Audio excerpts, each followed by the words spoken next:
آج صبح 6:45 بجے یہاں چلڈرن ہاسپٹل جو کہ پمز ہاسپٹل کا حصہ ہے NICU وارڈ میں جو آتش زدگی کا انتہائی افسوسناک واقعہ پیش آیا. یہاں چلڈرن ہاسپٹل میں NICU جو نوزائیدہ بچوں کا ICU ہوتا ہے اس میں انتہائی افسوسناک جو آتش زدگی کا واقعہ پیش آیا صبح 6:45 بجے. اس میں اس وقت تک 14 بچوں کی ہلاکت کی. اس کے مطابق یہ آگ جو شروع ہوئی وہ شارٹ سرکٹنگ کی وجہ سے ہوئی اور اس کے بعد چونکہ ICU میں اور خاص طور پہ جو نوزائیدہ بچوں کا ICU ہوتا ہے اس وارڈ میں گیس کے سلنڈرز، گیس کی لائنز اور دیگر بہت سارے پلاسٹک کے انسٹرومنٹس ہوتے ہیں. تو بہت تیزی کے ساتھ وہ آگ جو ہے وہ ICU میں پھیلی اور انفارچونیٹلی اس سے جیسے میں نے بتایا کہ 14 بچوں کی ہلاکت ہو گئی جو کہ انتہائی افسوسناک ہے اور میں سمجھتا ہوں کہ بہت بڑا یہ ایک المیہ ہے. ابھی تک جو میری انتظامیہ سے بات ہوئی ED صاحب موجود ہیں، سیکرٹری ہیلتھ موجود ہیں، 4 ہمارے وہاں پہ ڈاکٹرز، 2 ڈاکٹرز اور 2 نرسز اور پیرامیڈکس وہاں موجود تھے. وہ محفوظ رہے ہیں اس آگ میں. انہی میں سے ایک نے ایک بچے کو بچایا. اس کے علاوہ جو چند مدرز تھیں، مائیں وہاں موجود تھیں لیکن وہ سائٹ پہ تھیں، وہ محفوظ رہیں. اس وقت تک حتمی طور پہ اس واقعے کی جو کازز ہیں، جن وجوہات کی بنیاد پہ یہ واقعہ ہوا ہے ان کا تعین نہیں کیا جا سکا. لیکن ہمارے جو فورینزک کے ہیڈ ہیں وہ اس وقت موجود ہیں. میں نے ابھی جائے حادثہ کا معائنہ کیا ہے. وہ جائزہ لے رہے ہیں کہ کس جگہ سے شارٹ سرکٹنگ ہوئی.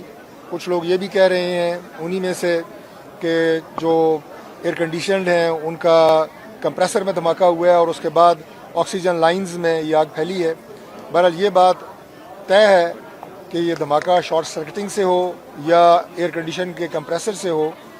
اس کی تیزی سے پھیلنے کی وجہ وارڈ کے اندر جو آکسیجن کی لائنز تھیں اور آکسیجن کے سلنڈرز اور سپلائی تھی، کیونکہ آکسیجن جہاں آگ کو بہت تیزی سے پکڑتی ہے اسی تیزی کے ساتھ جہاں جہاں وہ لائنز ہوتی ہیں اس سے وہ آگ پھیلی ہے.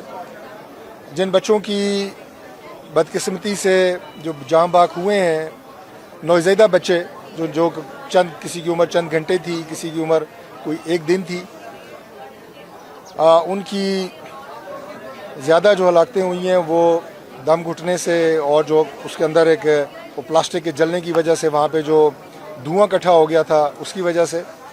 اور 6 کے قریب بچوں کی جو میتیں ہیں ان کے والدین کے حوالے کر دی گئی ہیں.